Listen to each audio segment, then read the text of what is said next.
4 weeks later, the baby went home with his parents, and b'chazdei Hashem, the baby grew up to be a healthy child. It's a very nice thing when you go to the nurse's station. If anybody has to be in the hospital, hopefully for a simcha, you drop off a box of chocolates, a rugelach. You tell them some Hungarian name and they like it even better. But at the end of the day, it's very nice. This couple decided they're not sending chocolates. And on the baby's first birthday, they brought the baby to the hospital, to the floor, to the nurse's station to show them this is the baby that you saved. And they did the same thing every single year at the baby's birthday. And at some point, the nurses weren't even there anymore. It was a different shift, a different people, but they knew it was coming. And the nurses says that was the greatest gift that they ever got, to watch their fruits of labor grow and flourish and turn into a real person. Says Rebel Yisvei, when he heard this story, he was blown away, and he said, this is Pshat in the Pusik. Pusik says, Vayitev Elokim LaMiyaldos. The Miyaldos went, and they put their life in danger. The children came, they were born, they put their lives in danger, and of course they told Pare, what do you want? It has nothing to do with us. Says the Pusik, Vayitev Elokim LaMiyaldos. The Eibishter did good for the Miyaldos. And everybody here knows that V'yaslam Butim, he made for them Butim, Buta Kehina, Buta Levia. But that Pusik only comes later. First, the Torah says, Vayirav Ha'am. First, the nation grew. And then it says, Vayaslam Butim. You know why? Because Vayaslam Butim is very nice. That's the chocolates. That's the rugelach. But Vayirav Ha'am, that the nation grew, that was the greatest gift that Hashem could have given to the Miyaldos. To see that their work was happening, it was growing, and it was turning into a nation. We're here tonight, Rabbi Sai, to do our shtadlis. For what? That Vayirav Ha'am, that this nation of Klal Yisrael should continue to grow and to flourish. And unfortunately, not everyone naturally can do it on their own. No one does it on their own, but it seems natural. Hashem covers up Teva. He makes it Teva look very simple. And unfortunately, many people, without coming to Bonei Olam, they couldn't do it. So we're here tonight. Enjoy the evening and remember what we're here for. And now it is my honor and privilege to introduce to you, you see, these people don't really have names. They're like a group of people that share a name. And they have hundreds of thousands of secret admirers, because it's not, you don't really follow these people, because they're like so different. You'll find out in a second. But secret admirers, they have all over the world. It is my pleasure to introduce to you the one and only Zusha.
every time I needed you,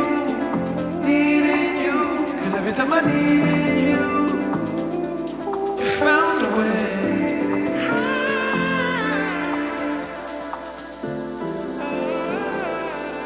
You found a way.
I got the bus stamp of the rum, and the valley, the Rebbe Milubavitch, and the Baba Sali.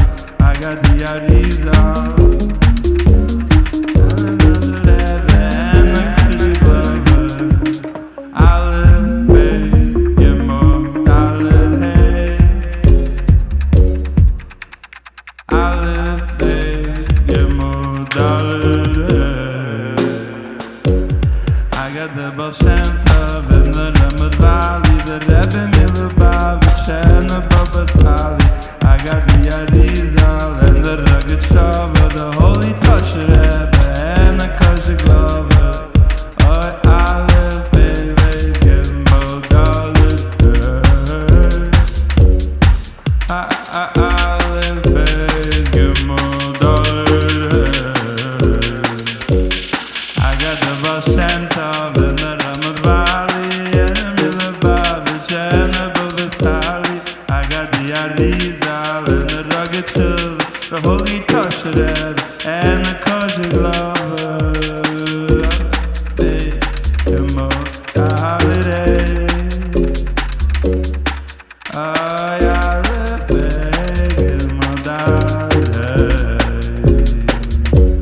da da da da da.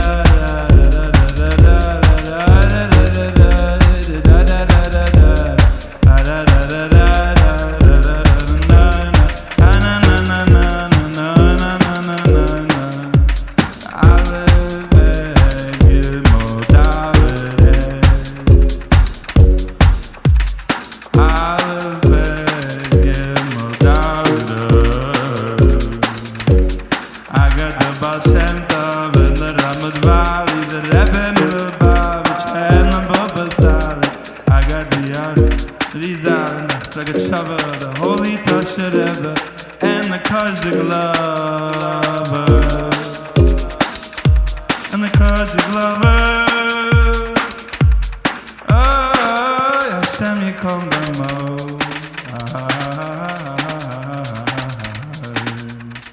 Allah, hey, Gimel Dalet, hey.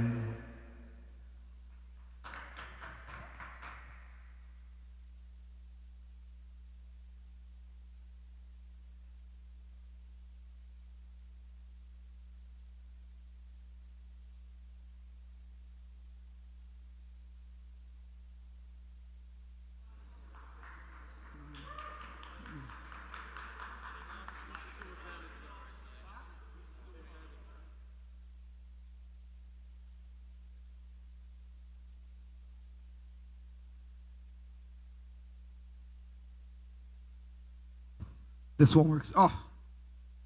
Let's hear it for Zusha. Rishis my Shver, who I didn't give a right to. Hope you Michael me. Now you Michael me. Rabbi said we have a very, very special speaker coming up. But before he comes up, I want to say one quick thought. We know the famous Gemara Rabbi Akiva said when they were covering up the baby with hay, and he said, don't complain, because there are people that have less than us. As long as people have less than us, then we're rich. Rabbi Akiva Eger says a very important message. We only look at people that have less than us when we're talking about Gashmias. Gashmias, we say, look, somebody has less, I'm good. But when it comes to Ruchnias, there it's not good, because we'll find a lot of people that have less than us. When it comes to Ruchnias, we have to say, look, there are so many people that have more than me. I need to grow, I need to steig in my Ruchnias. So he says, we say it all the time. We say, Bashamayim, when it comes to something representing Shamayim, something Ruchnias, Mimal, we have to look up, see who has more than us. Valoret, something that's ruchnias, that's down here on the ground, then mitachas. Then we look who has less than us. I was thinking after I heard this word, Bonei Olam is mamish bashamayim imal valoret mituchas. Bashamayim, they're doing whatever they can to give an achas rich to the Rebbeinu Shalom, to help out his children, to bring down the neshumas mitachas. under the Kisei HaKovod, that's Bashamayim Imal. But at the same time, it's V'ala Uretz Mitochas. It's for all those people that are down here that are nebuch looking. They don't see anyone that has less than them, because you can't have less than someone that has nothing. That is what tonight is all about. It is a great honor and privilege to introduce to you a great rabbi of the Safra Synagogue in Manhattan, world-renowned Pem Mapik Margulius, the one and only Rabbi Shlomo Farchi. Please give him your undivided attention.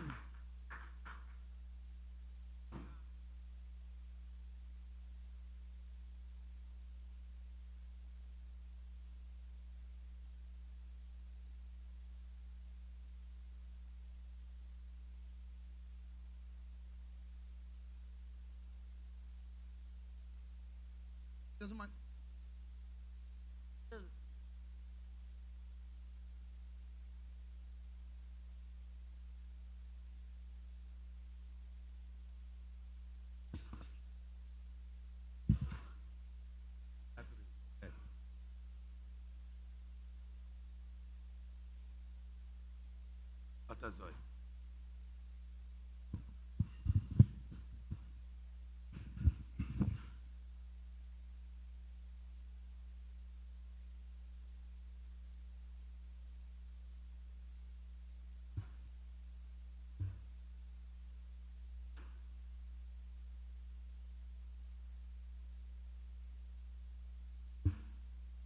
Thank you. I never thought I would have to compete with a blender, but I'll do my best. I want to thank you. Sorry? I want to thank you, Rav Shlomo and Chana Bachner, and the entire team at Bonei Olam for having me be able to come and speak with you tonight. It's a tremendous honor. I want to also thank you, Pinchas Twersky, for arranging this opportunity, for going back and forth so many times until eventually we were able to make this happen. It's a beautiful night. It's very, very special what you've created over here.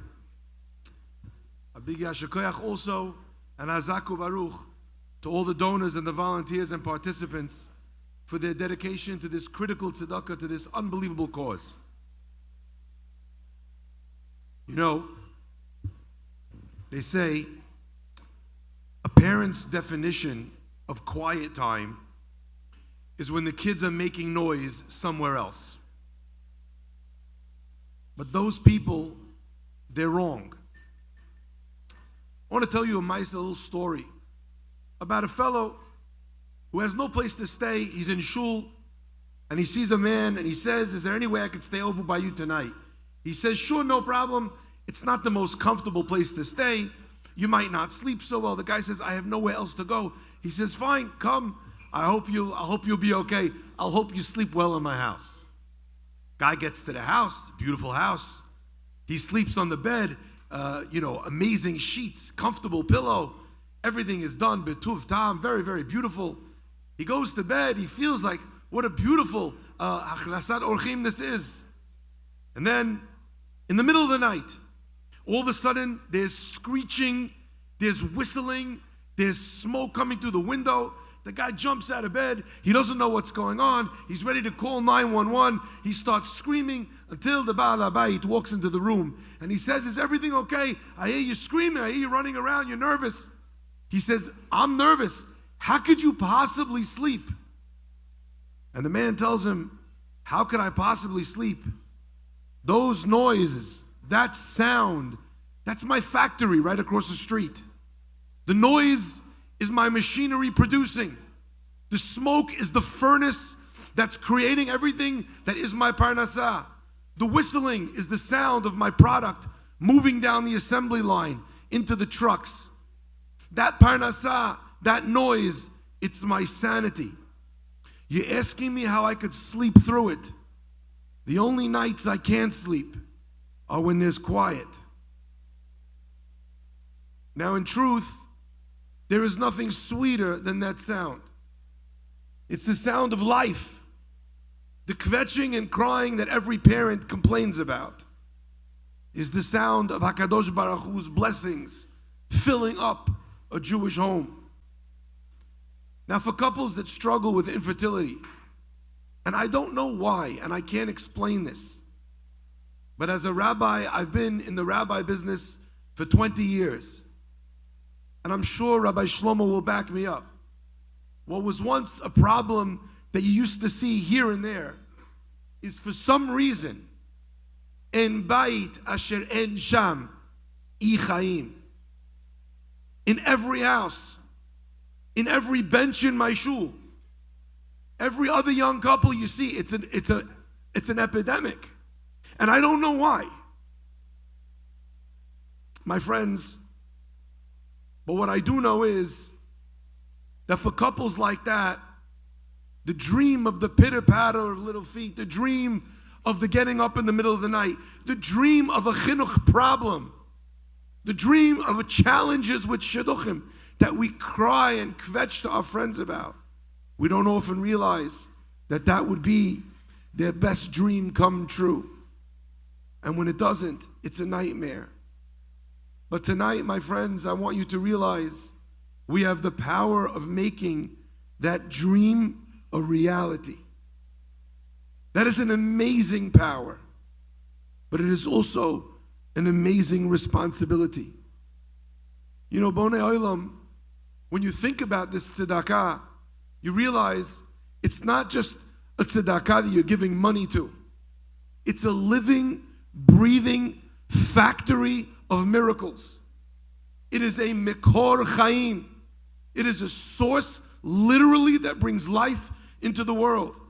And each of you here tonight, whether you've given already or you plan on giving before the evening ends, you're a partner in the greatest hesed imaginable in bringing life into this world. My friends, I want to start, maybe, perhaps, by trying to make this a little bit more real. It's a story, it's a true story. And in fact, I understand that this year we finally passed the number of 13,000 babies that were born for Bonei Olam. Just sit and think about that number. So I want to share with you a story that's been told to Rav Shlomo probably 13,000 times.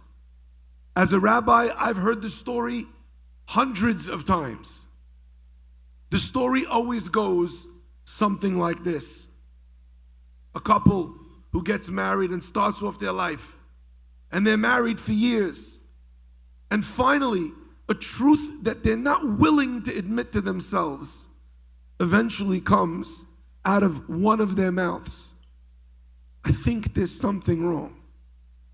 The shattering realization that it's not just a regular weight, but that there's a problem here, is first broken not by Bonei Olam, not by the rabbi, not even by the parents. I know this because people have told me, we haven't even told my parents yet. We don't want them to be worried. We don't want them to be nervous. So the story goes, still a hate, quiet, they make an appointment. But if you're making an appointment for yourself, some of you will know, if you don't have help, it could take months to get that appointment. And you come home and you find out that after the tests are done, that you're right, and the problem you thought you might have, you do. You spend all the money you have, all your chasana money goes down the drain. You try and get extra jobs. Your wife takes a job, and that money goes down the drain. Because one attempt of trying to bring IVF for infertility could range between a little bit more than $10,000 to over $30,000 for one try. And there's no guarantees, my friends. So a couple runs out of money, or they run out of kochot, or they run out of emotional stability or power. And then someone tells them about this organization, about Bonei Olam. My friends, before I say anything else, I must say this. One of the chasadim that you could do is help support Bonei Olam. But the second chesed you could do is helping people who don't know this exists. explaining to them, sharing with them that there's someone and something out there that can help them. It was only a short while ago that someone came to me crying about her husband who needed a transplant and she'd never heard of renewal. There's people who have issues with sickness and they've never heard of Chaim or Refuah. Don't assume that someone knows that the help that they could get with one phone call. Don't assume that they already know. That one phone call, that one comment, like happened with this young woman, the very next day, her husband was on the list and it saved his life. Sometimes all it takes to save a life is caring enough to have an awkward conversation. My friends, that couple goes with the encouragement, with the financial support from Bonei Olam. They don't only receive funding, they get dignity. They don't just get advice, they get hope. And with all of that guidance, they think they've tried everything. But did you try this? Did you know about that? You went to this doctor. It's true, he's the best at what he does. But what you need specifically, there's someone much better. My friends, decades later, after that moment of that chasana, Gan Eden Mikedem, they finally experienced the gift of a child. And when that kid is singing on Simchat Torah, I thank you, Hashem, the father's crying on the side. That's happened again. I could be me'id with my own mouth. And they'll tell you, you know what that sound is? That's the sound of HaKadosh Baruch Hu answering our tefillot. My friends, that kid is now a teenager. I've met the kids that were born from Bonei Olam. I know one that's dating now. It's been enough years. My friends, so when you write a check to Bonei Olam, you're not only writing a check, you're writing a story. And that world, that infinite potential is only because somebody in a room like this, in New York, in Brooklyn, in Deal, in Miami, someone said, I'm going to help. Instead of saying, I already gave. Someone said, I'm going to give more. Instead of saying, put me down for the same as last year. And someone saying, you know something? I'm going to push myself for this, even though this year was not so easy. The Gemara tells us, Kol hamatzil nefesh achat miYisrael, ki'ilu hitzil olam maleh. A person who saves one Jewish soul, it's as if he saved an entire world. Now, we all understand that in every single person lies an entire world. We know that. It always bothered me. Why is it that the Gemara says, Ki'ilu hitzil olam maleh? If a child is a world, then why do we say ki'ilu as if, and it's not that he did? And I think that the answer is, my friends, why ki'ilu? Because if you didn't save him, maybe somebody else would. Because the person is already here, but his salvation is a maybe. But my friends, with Bonei Olam, we're not talking about a vadai, alive person. We're talking about a safek, a maybe baby. And if that's the case, and you gave or you gave extra, then it's not ki'ilu like the Gemara says about being matzil nefesh, because that nefesh doesn't exist without you.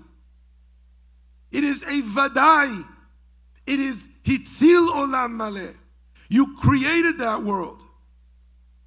You know, I was thinking so much about this when I was thinking about what I wanted to say. This past week, we read about what it means that a baby could be olam maleh. I'm talking, of course, about a baby that was also a maybe baby. A baby called Moshe Rabbeinu, whose parents had decided that they could have no more. But with the encouragement of Miriam, Amram takes Yocheved back, and they have that one more child. My friends, let's pause to consider what would have happened without that one baby, not just his entire world, but no one in this room would be sitting here today without that baby, without the encouragement that Miriam gave her parents to try one more time. I want to ask you another question. If you're blessed to have a family, I want you to think about what that one baby is.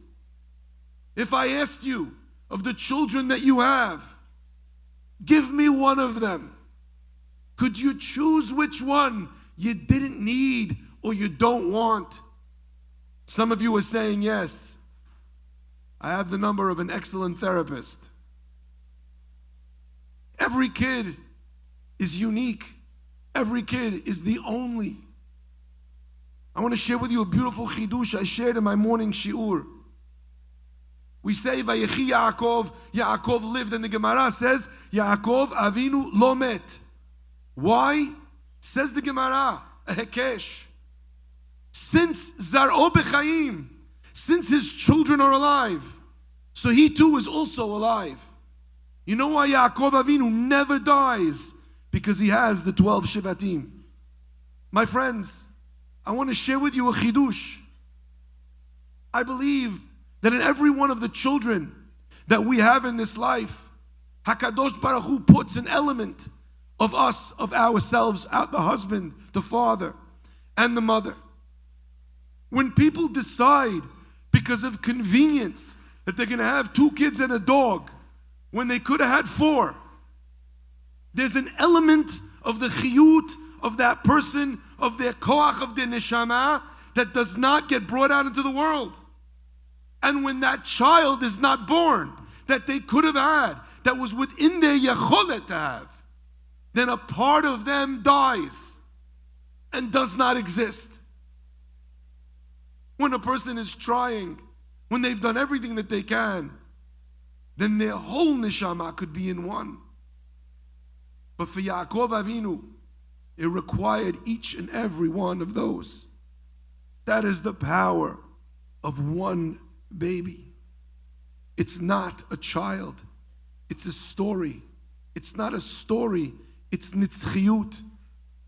You're planting a seed, but that seed grows into a tree, and the tree produces fruit, and those fruits have more seeds, and the entire orchard is because of you. My friends, every Jewish person is in the same boat. We all love a good deal. Someone asks you how much something costs and you're Jewish, you can't tell them how much you can't tell them without telling them how much it's supposed to cost. You know, really, it's but I got it for, I knew the guy, I had a coupon, I was on Dan's deals. Yeah, we all like a good deal. For a good deal, you need return on investment. My friends, you buy something and all it is the value of that thing, it's not the best deal. But a child who has children, who builds families, what better investment is there in tzedakah? You know, Zev Wolfson, who was one of the great Baalei Tzedakah of our generation and maybe even generations prior, he would spend more time on working on the numbers of the kiruv that he was donating to than he would on his own business. And once they asked him why, and he said, because it says, Ki lekach tov natati lachem, torati al ta'azovu. A person needs to look at Torah and mitzvot like a business. And you need to make sure that you're getting maximum return on your investment. When you build this, it's not a property, it's not a building, it's not a classroom. It's forever. And that child is also called on your name. The Gemara says, Shimon, Achi Azariah, in the beginning of Zevachim. Why is he called after his brother and not after his father? Rashi explains, because it was his brother who supported him. Dinah is called the sister of Shimon and Levi because they fought for her. My friends, the young couples I meet, they cry, they pray, they hope. And just like Sarah, Rivka, Rachel, Leah, Hannah, when their prayers are answered, the joy is unimaginable. But there's a difference, my friends. Hannah was alone. Sarah Imenu didn't have a shul.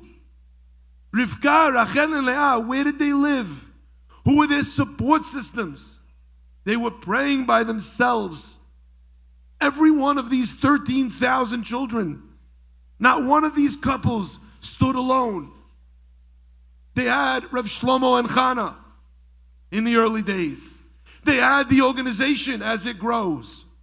They have you, they have us.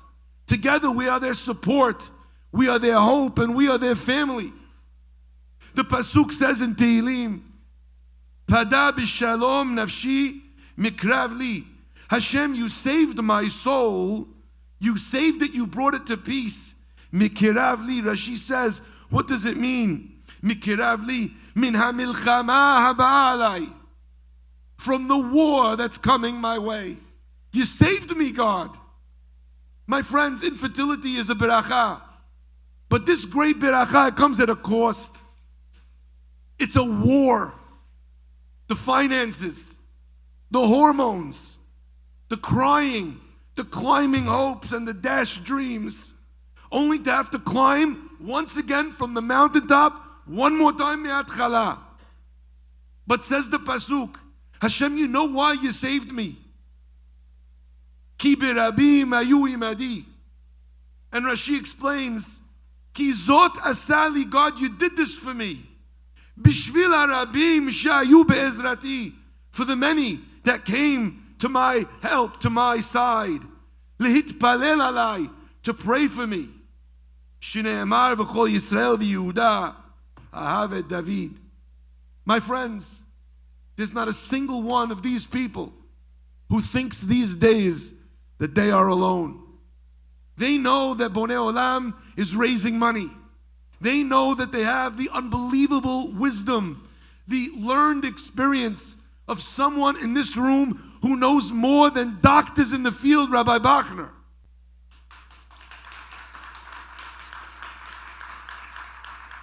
And with the Rabbim, the tefillah of the Rabbim, with the money of the Rabbim, they answered, and HaKadosh Baruch Hu helps them. It is one thing to pray, but my friends, when a person could do something other than praying, what does Hashem ask of us? Matitzak elai, daber el bnei Israel v'yisau. For a person that could donate, davening is not enough. For a person that could help, davening is not enough. Why are you calling out to me if there's still moves on your chessboard? And my friends, we have the opportunity to be able to do this. I want to end by saying something that I think is very powerful. This mitzvah, the mitzvah of having children, it's the first mitzvah in the Torah. But there's something interesting about the way the Pasuk expresses this mitzvah. The Pasuk says, Peru, urevu, umileu et haaretz. Be fruitful, multiply, and fill the earth. Mil'u et haaretz. I always wondered, what is this last element of the commandment? Peru urevu is the maaseh we have to do. But mil'u et haaretz is just what happens after we peru urvud. What was Hashem asking of us when He says, Umil'u et haaretz? And the answer, my friends, is it is not we who create life. It is not us who do the Peru Urvu. But it is our job to fill this earth with what HaKadosh Baruch Hu gave us. The commandment of Milu et haaretz asks, beyond what I can do, what Hashem can do, what can you do? Only yesterday I learned with my guys a Gemara. The Gemara says you're not allowed to marry a woman on Chol HaMoed. You know why? Because since you have days off on Chol HaMoed, what will people do? They'll push off getting married to Chol HaMoed. The last answer of the Gemara, the fourth answer of the Gemara is, that is going to cause bitul pirya v'rivya, because there'll be 6 months when you're not trying to have a child. We can't wait 6 months. We have to do it now. We can't wait for the next tax bracket. We can't wait for money to come on in. Levu alai, God says, borrow on me and I will pay you back. We need to do this now. My friends, all this time, Rav Shlomo and Chana were just mil'u et haaretz, they were filling the earth. But in the last year and a half, we're not adding numbers, are we? We're making up numbers that we lost. At a wedding, we say that a chatan and kala are bonei echad mechurvot Yerushalayim. And we here have the opportunity to be able to replenish, to mil'u et haaretz. I am jealous of your zechut. I am jealous of Shlomo and Chana, of your portion in Gan Eden, of the myriad people, millions and millions and millions that came from these 13,000 in the future. I'm jealous of that zechut. But my friends, you and I know that you could be jealous or you could buy a piece. Tonight, and up until this point, we have all bought a piece in the most wonderful investment that you could ever imagine. Thank you so much.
Take off one.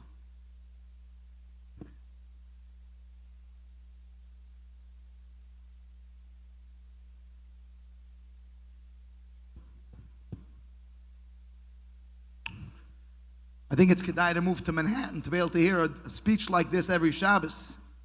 Rabbi, what do you do, about 15, 20 minutes of Shabbos? He's busy, okay. Rabbi said it's about 30 years ago when Reagan and Gorbachev were going at each other, and eventually the Iron Curtain fell.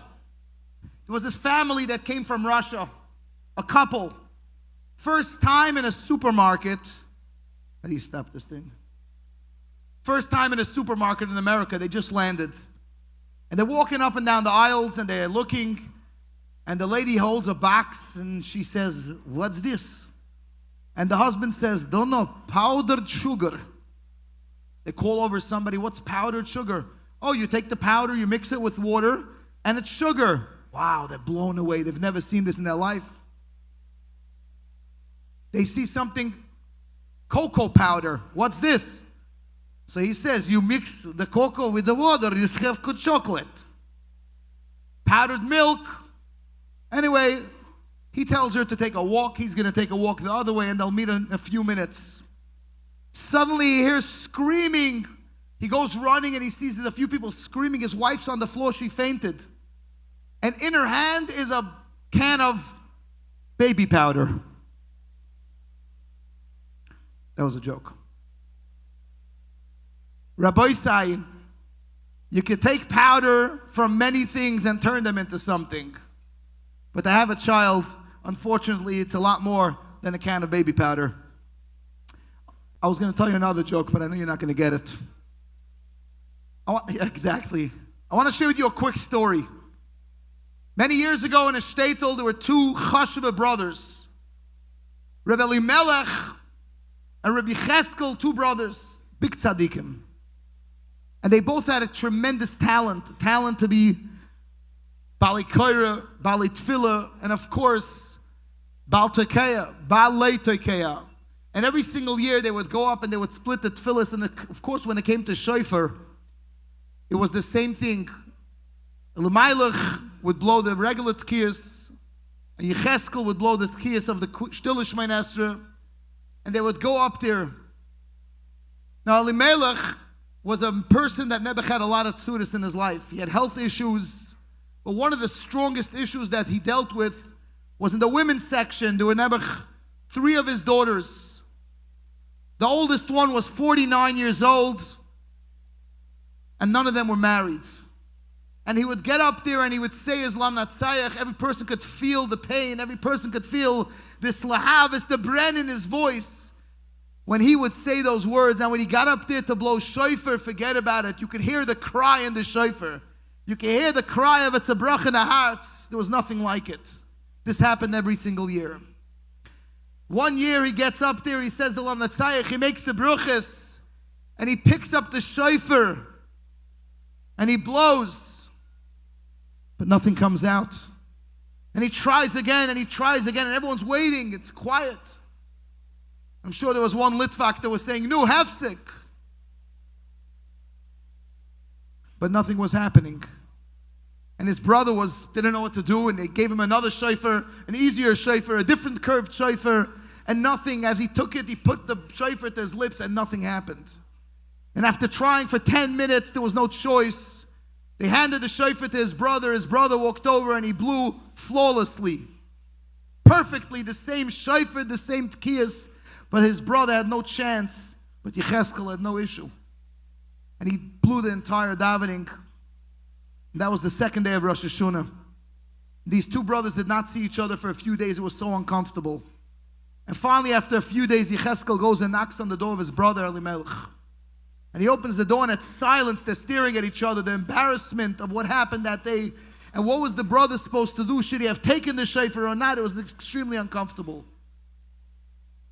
And after a few moments of silence, he says, "I want to tell you something. I'm not upset. You did the right thing. I'm not embarrassed. But I want you to know something. I took those embarrassing moments and I cried to the Eibishter that my daughters should get engaged. And as you can well imagine, a month later, the oldest one was engaged, and by the end of the year, all 3 of them were engaged. 2 of them were married already. Rabbi Isai, there's a time that you could pick up a shofar and it doesn't blow, and there's no explanation. And there are times that people cry their hearts out to the Eibishter, and they cry, and at some point their tears dry out. At some point they can't cry anymore. There's nothing left of them. And at that moment, that's a brach in the heart. That's a brach in the neshama. Could you imagine what he could tell? Bonei Olam is there.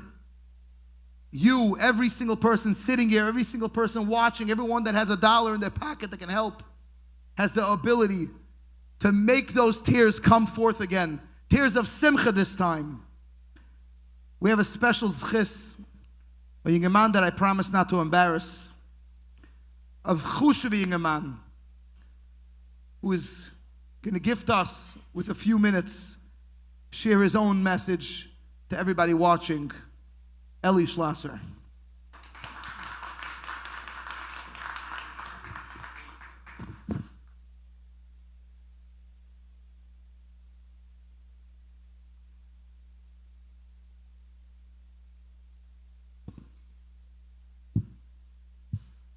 Good evening, everyone.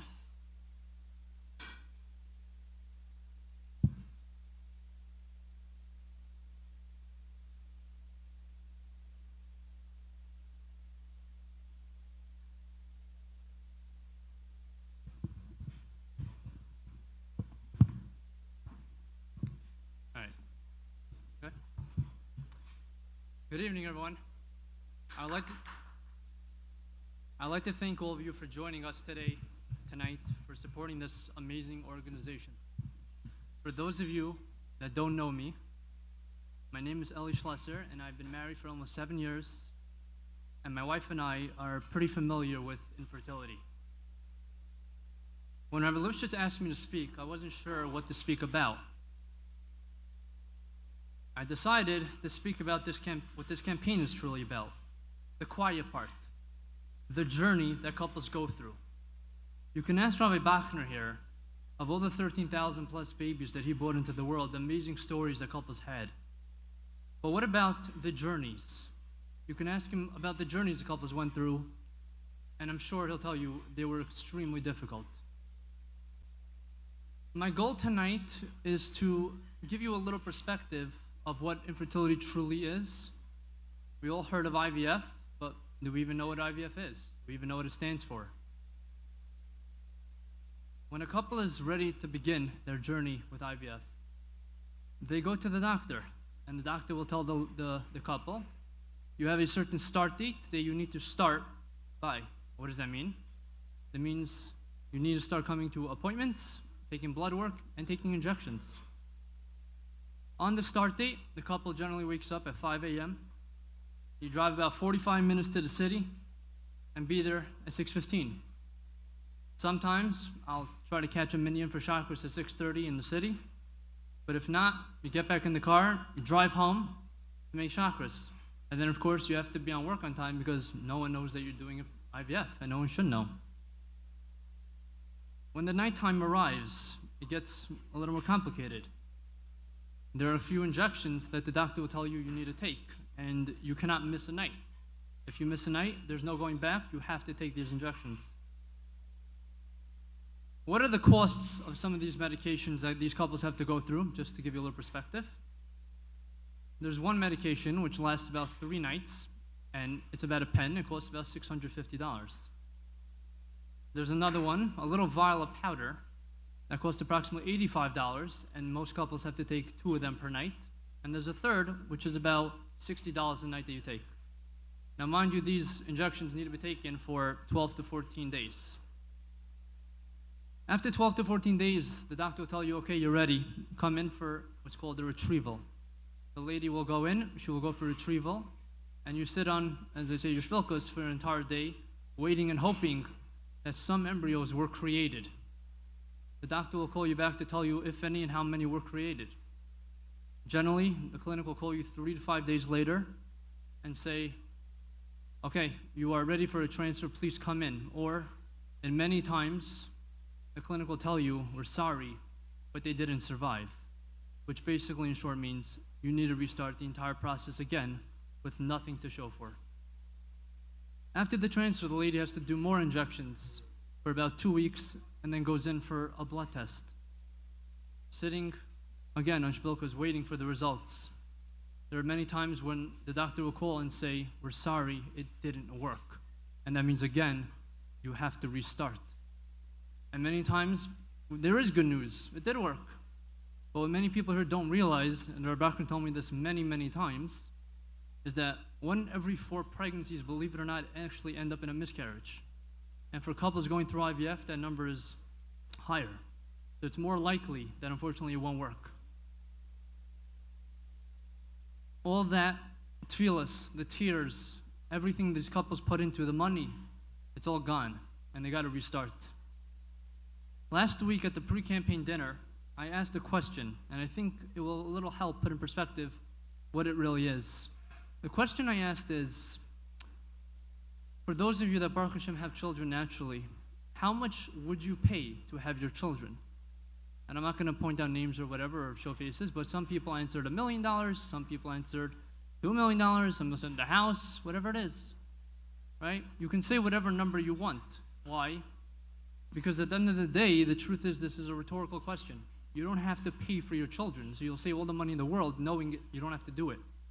But if you would ask couples that are going through IVF and Bonei Olam, how much would you pay to have your children? Their answer is going to be to you, whatever's in my bank account. Because to us, it's real. We actually have to pay to have our children. We can't say any high number. And then we will tell you, and when our bank account runs out, we have to go to Bonei Olam. And when Bonei Olam tells us their bank account run out, that means we can't even try to have kids anymore. We have to just wait until fundraisers like this. But what happens when there is no money? for these couples to even start IVF. What's the waiting period like? I'm here to tell you, it's daunting, worrisome, and stressful. It's a feeling of not knowing if and when they can start again. And believe me, if there was an unlimited amount of funds, these couples will continue doing cycles until they have a child. They would never give up. Living in a frum community, we're always around friends, family, and people we know. We're always reminded of what we don't have. Take Shabbos, for example, the long Shabbosim, they could be very lonely for us. The Yom Tovim that many of you will look forward to and you come to love. Simchas Torah, the Simcha Day. Couples going through infertility, right? We see our friends, they're all holding their little children's hands and putting them on their shoulders and dancing with them. We're not. When they call us Kol Narim, and all the little kids are singing Amalcha Goyal on the side, what are couples that don't have children, what do? They're sitting in the back saying to Hell, I'm basking in Rabban Shalom. Can this be the last year that I'm here? Let me be next year singing under the talis with my little child. Or take Hanukkah, for example, right? You know, some of you are grandparents, I'm sure. You give the toys out to the grandkids and sitting on the floor, opening them, having a great time. What are these couples doing? They're sitting on the couch wondering, will we ever see our children open these gifts from our grandparents? Will we ever feel like them? Comes to Seder night, Pesach, right? Everyone loves the Pesach. The couples that don't have children, they see their nieces and nephews standing there saying Kaddish, saying Manishtana, and then it clicks in the couple's mind that we're married long enough that we could have children that could ask the Manishtana, but now we don't. The summertime, everyone's favorite time, nice weather and beautiness. What's it like for couples going to fertility? It's a reminder that everyone else seems to be moving ahead of life while we're stuck, not going anywhere. Every year we come there and our friends seem to be pulling more carriages, more children, getting older. They're riding bikes, and we're still sitting there in those chairs wondering, will we ever be like them? To put it in a perspective, what the costs possibly can be. Say, for example, you went out for a fancy dinner with your family, the bison and bourbon. It costs you $600. A very nice meal, you're very happy, everyone's excited, let's do it, we'll do it again maybe in 6 months. For couples going through fertility, that's about an average night of medication. Let's say you pick a lavish vacation to go on, $10,000 you spend. It's a lot of money. You go on lavish vacation, you go for a week, right? You come back, you're relaxed, you're ready to go. When couples walk into the IVF clinic, they usually have to give them about a $15,000 check just to deposit to start. Go bigger, making a lavish bar mitzvah, $25,000, crazy bar mitzvah. That's about the cost of an IVF cycle. If you want to go even bigger, you can. Let's say making a wedding, a $65,000 simcha, nice simcha. A couple that has to go through infertility with male factor and there's certain procedures have to be done, it will cost them $65,000 just to know if they can have children. I would like to end by saying the stress, the tears, the worry is all real. It's all real for us. It's not as if it's all real. Yes, couples hide it and they might not show it, but I promise you it's all there. You can ask Rabbi Bachner every time people will probably call him and crying to him, telling him, when is it going to happen? Is it going to happen? We just had this. There's so many stories. Yes, there are Baruch Hashem, so many good stories. But the journey to get there is something that is honestly unfathomable, unless, I wish none of you hear upon it, but unless you're going through it. With your help and the help of Bonei Olam, of course, and Hashem's help, all those worries, tears, tefillos, they could all be turned to joy and simchas. Each child you help bring into the world, as the Rav said, you get the zechusim not just for that child, but for generations that you build, because you planted the seed, you planted the tree, and now every branch that goes on is part of your zechusim. The bracha is to all of you, may Hashem give you the ability to keep helping these couples. We should be zeicha to only see simchas and gula shleima b'karv mamish. Thank you and good evening.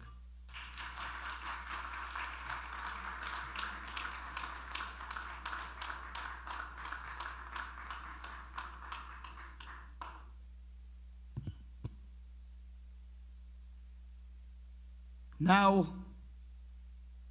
as we introduce the founders of this organization, Rabbi Rebbetzin Yumi Kleinbart, Rabbi Rebbetzin Shlomo Bachner, this year, instead of them speaking, please look at the screen and watch this video presentation. Enjoy. Morning. We are on the corner of 18th Avenue and 46, going to a very special man. Let's do this. I'm very excited about this one.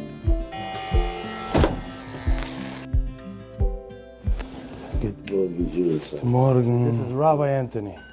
He's going to be with us for the rest of the day.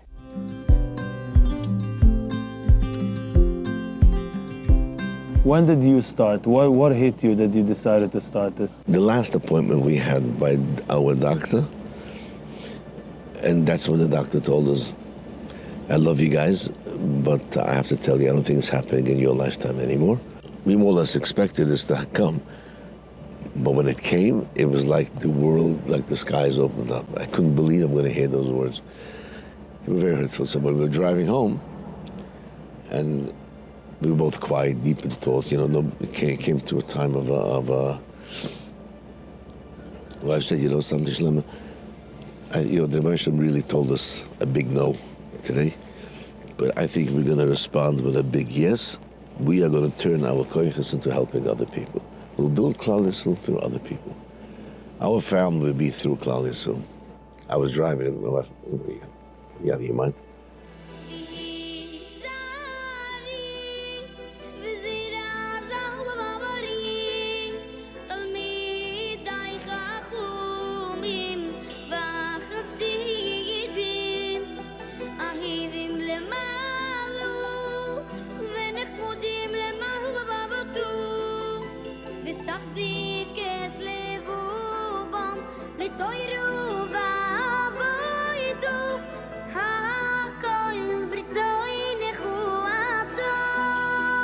So there's two things we do here.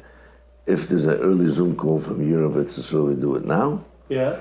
And also, usually I have all the emails that come in overnight. There's a few times a day I try to run to the computer to make sure people get answered.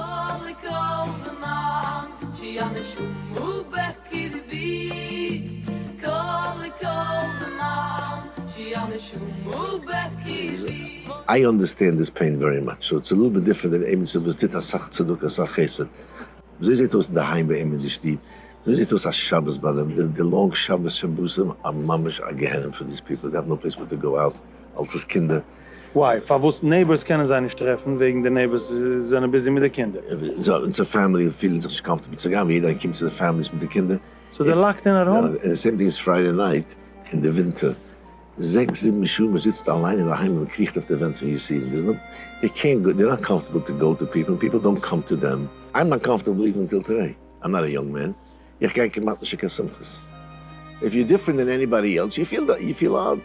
And in Mi'etz Hashem, when they do get a child, they blend back into society in easily? In a second. Because they'll chalish to become accepted. So Keshe started like this. 2 women in Williamsburg, they were doing shidduchim for people with challenges. But every time she came up with a medical question, she needed to ask. Yeah. So one day she finally decided, you know something? I'm giving you the program to be under the Bonei flag because you do most of the work anyway. Right. It's a very well thought out program. Wow. I was very impressed. Today it's Keshe, belongs on the Bonei, but we work together. And they have now 7 shadchanim on. They don't work with any shadchan off the street because they're afraid to breach the confidentiality of people.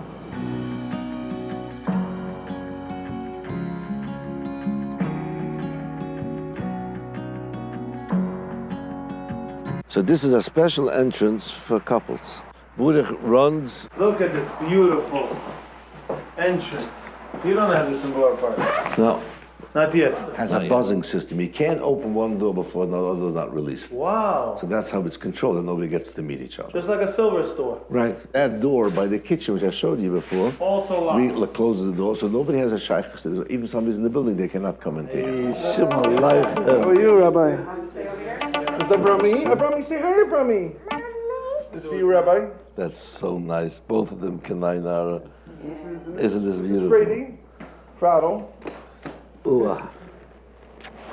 Yeah, this is this. Frady, This say is hi. All worthwhile. Kanai Nara. How old is she? She's 6 weeks. We're married for like 8 years. So 1 second, what day was Avrami born? Shmini Atzeres on Sukkot. I was ready, like folding up the talis, and the nurse is like, the doctor's like, look, and I turn, and she's holding the baby like this. Like it was like. How did it feel? It was the best, one of the best feelings. And this is a picture that Haley bought for Rabbi Bachner to have.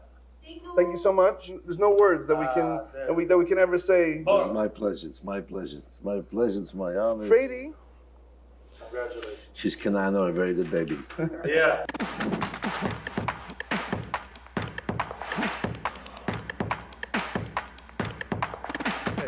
So I was shocked to discover, I overheard a conversation that you don't take a penny and you actually have a full-time job.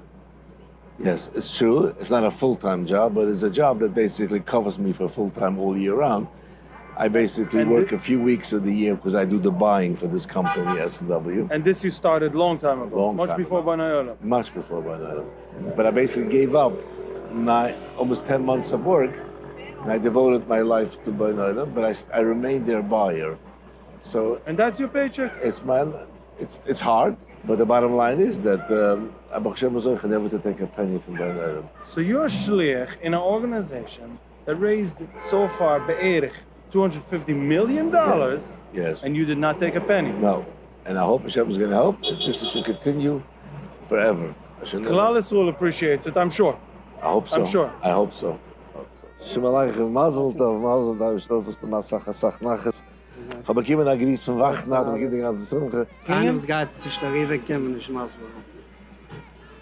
Sei Vater, sei Mutter, sei Nächten, sei Amt. Also Mizmor Lesoid und Nishmas. Mizmor Lesoid. Ratzimur. I want to cry, but I'm in the street. I'm not going to do it. It's just mind-boggling how many tears and how many hours went into this little baby that he's holding. Amalek, Yohanes and Binyamin.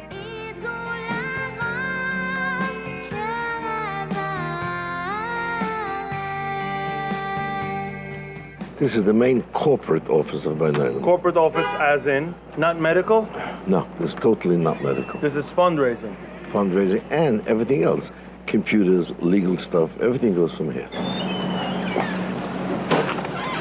There are 6 people working here. I love these pictures of these babies. Look at this. Look what they did. They did all the testings. All the medication, they collected all the cubes. No way. So, yeah, a patient made this on their own. This is how they sent me a thank you. Wow. You see all the syringes? Wow. This is a story. And these are all the medications the parents took. And they saved the syringes. They saved this. And this is just a glimpse. If we're talking almost 13,000, this is a Speinwasser. I can look at these photos forever. Yeah. Hanne tried something that I have. Der Rabbein Rabbi Yosef Yermi Lipschitz. Okay. Compete mit Marabista, wie du ein bisschen. Rief sich Rebbe auch.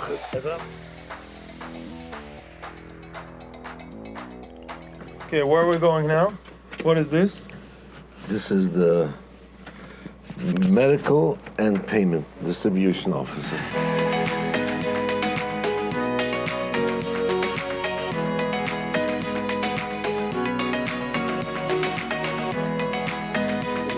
He's the liaison between all the patients for payment distributions. He's the liaison for all the medical centers that get paid by us. This is the report this month so far. When we would mail a check like this to a center, they would get in a regular Bonei Olam envelope, attaching the invoice, whatever is needed. When we mail a patient reimbursement, it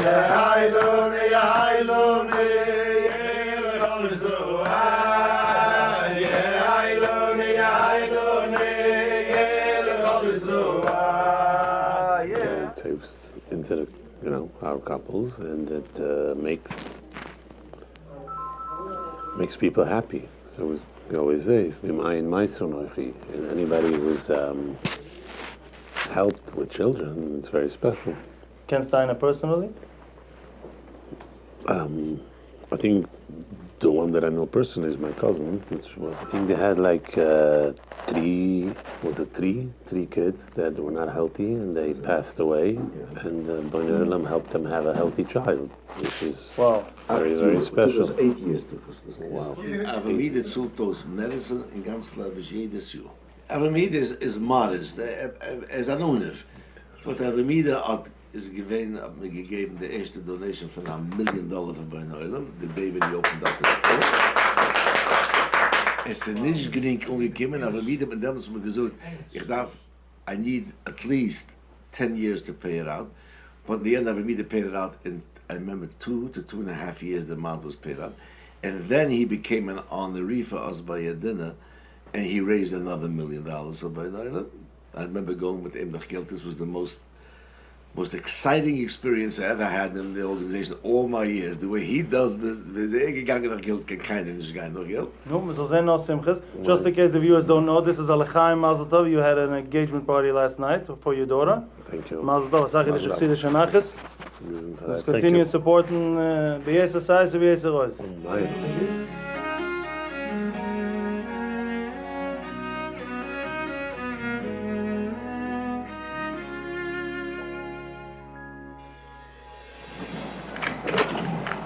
This looks real.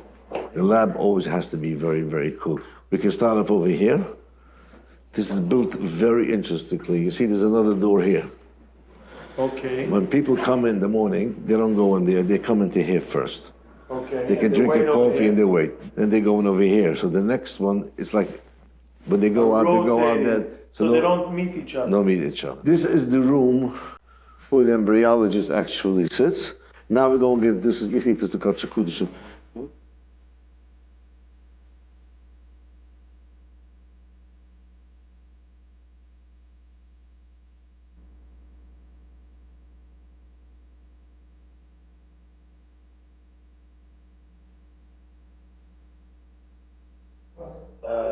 I'm happy for that opportunity. Side for you and side for them. I'm happy to. I think you did a very good job. I hope I think so. you're quite good at it. You know the right questions to ask. I'm trying to be a good shliach. That's it. Hashem should help. That this campaign should be matzliach at least double than what you expect. Oh my. Ma'azer Hashem. Oh my. Oh my. What a day. It was a pleasure.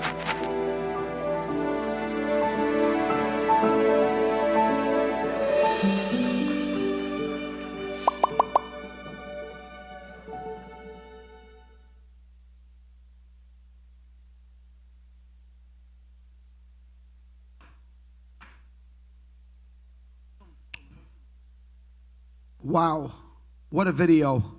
First of all, he's right over here, the Baal Simcha. Mazel Tov. I want to say, this is public knowledge, so I could say it in front of him. He is by far the greatest donor of all donors in Bonei Olam, and he personally takes care of all the medication for Flatbush. There he goes, Reb Avram Banda, pomegranate. Hashem shebenchu simchas menachas gesundheit. The kindlich and einiglich. Big news, we're less than $19,000 away from hitting our goal. So you can go over to Shlomo Moshe over there, swipe your card, give him cash, whatever works for you. Cash accepted, yeah?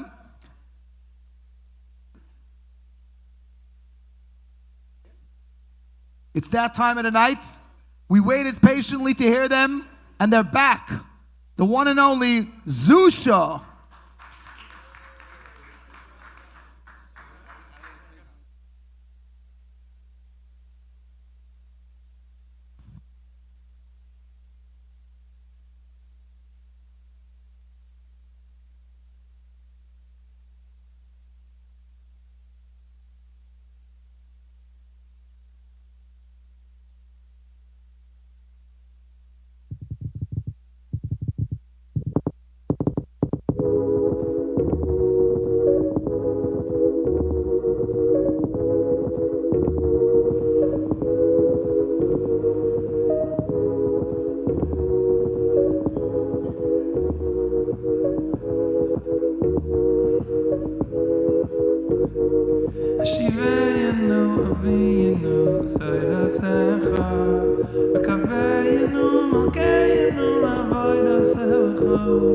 Ashivayenu, Avinu, Sedesecha, V'kaveinu Malkeinu. Avinu, Soirasecha, Vekaveinu, Malkeinu, Lavodasecha, Achzireinu, B'shuva, Sheleimo, Lefanecha, Achzireinu, B'shuva, Sheleimo, Lefanecha, Hashiveinu, Avinu, Soirasecha, Vekaveinu, Malkeinu, Lavodasecha, Hashiveinu, Avinu, Soirasecha, Vekaveinu, Malkeinu, Lavodasecha, Achzireinu, B'shuva, Sheleimo, Lefanecha, Achzireinu, B'shuva, Sheleimo, Lefanecha, Hashiveinu, Avinu, Soirasecha, Vekaveinu, Malkeinu, Lavodasecha, Hashiveinu, Avinu, Soirasecha, Vekaveinu, Malkeinu, Lavodasecha, Achzireinu, B'shuva, Sheleimo, Lefanecha, Hashiveinu, B'shuva, Sheleimo, Lefanecha.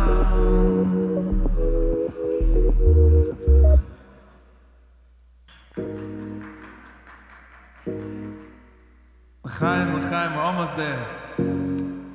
We're $14,570 away. It's not so far, by the way.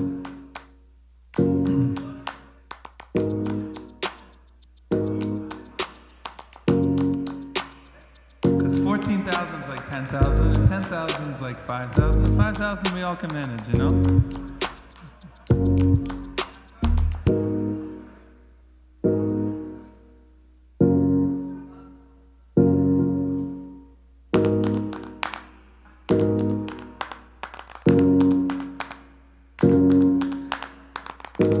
Sacharei Shemayim, these Philistines,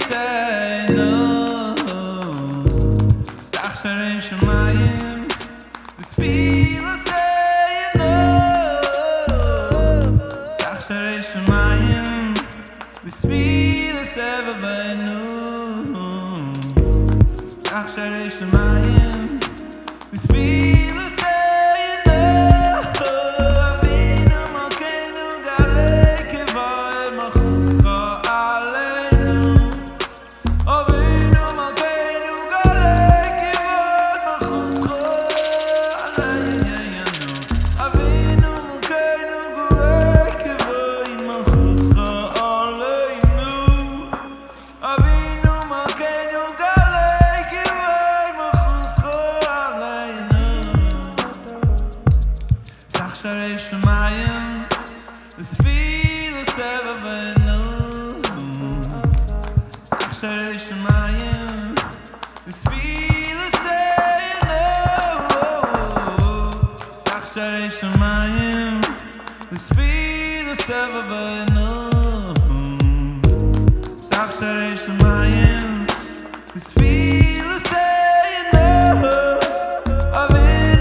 I know.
I just wanna be this. Lift me up again to the highest part of my soul.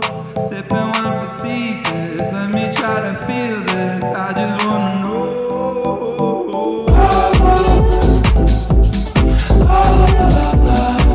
Follow your heart.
Love for you stays the same.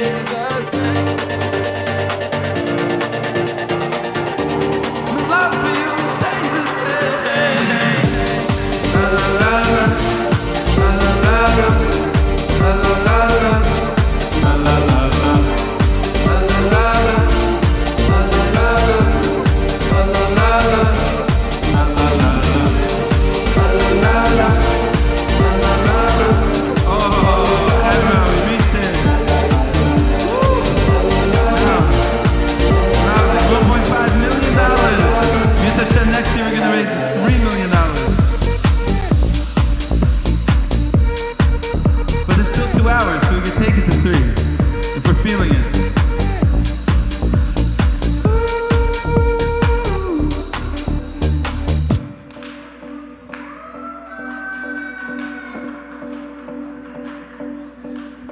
$1.5 million. Mazel tov. Wow. Now we're ready for the bonus goal of 1.6. Rabbi Say, it's not too late. Get those credit cards going. 1.6 is a lot better than 1.5. Zusha. And 2 is even better than 1.5.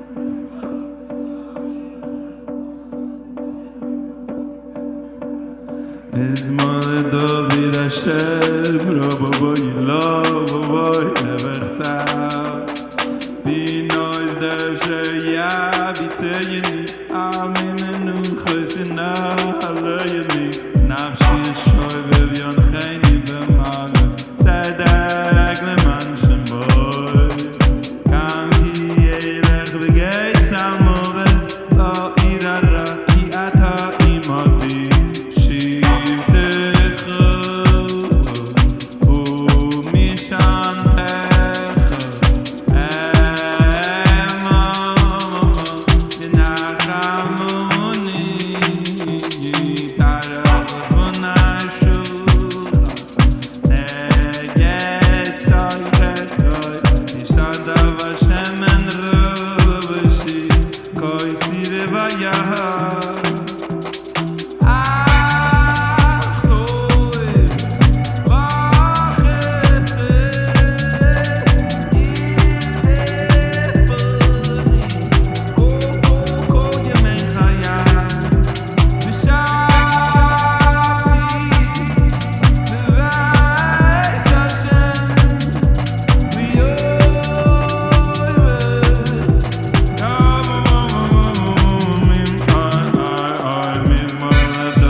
Hareini mekabel Olam mitzvos aseh shel v'ahavta l'recha kamocha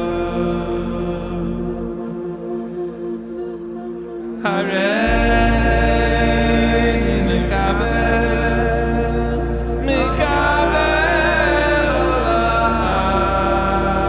Olam mitzvos aseh shel v'ahavta l'recha kamocha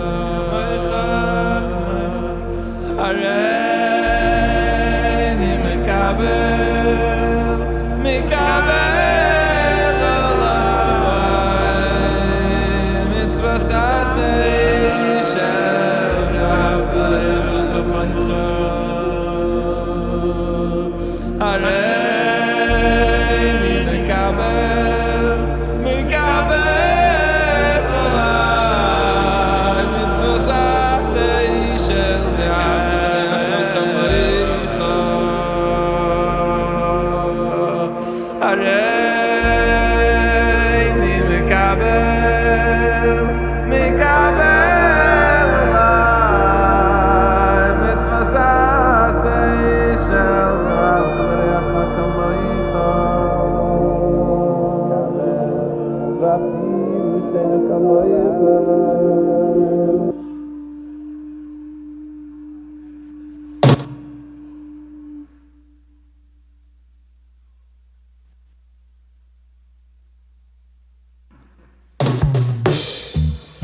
Ani mamin be'emuna emuna shelema Ani mamin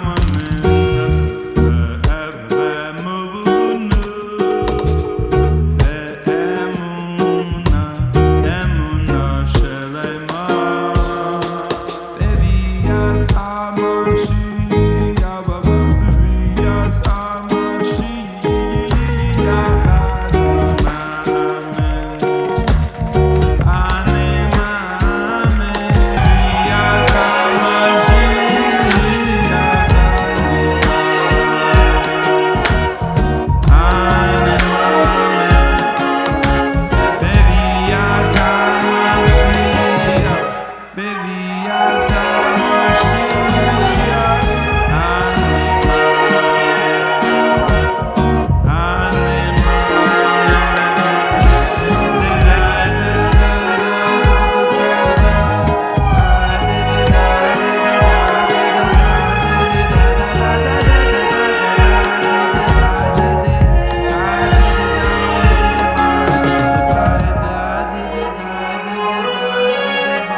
Wow, we're at 1.5 million, 35,000.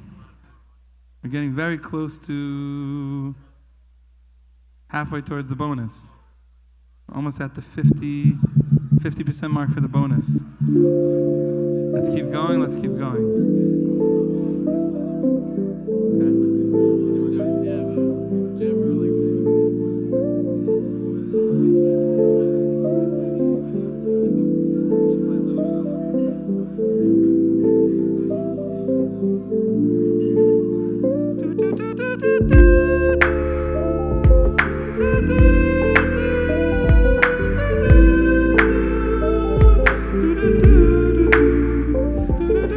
Do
Bonei lemudei Hashem V'rav Shalom B'noyir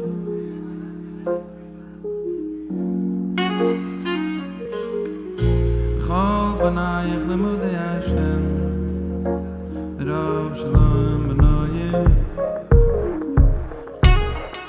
Atike Bonei Ela Bonei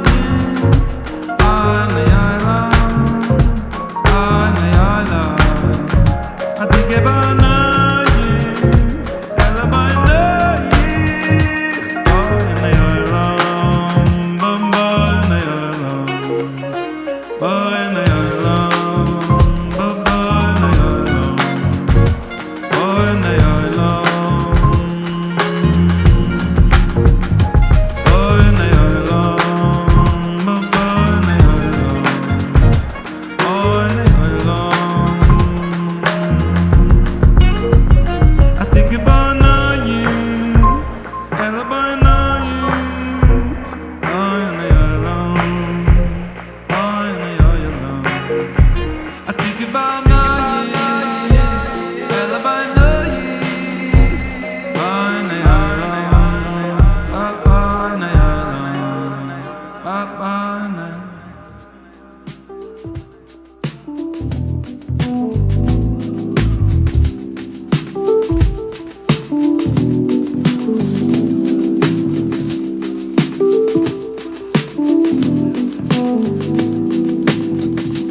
Thank you.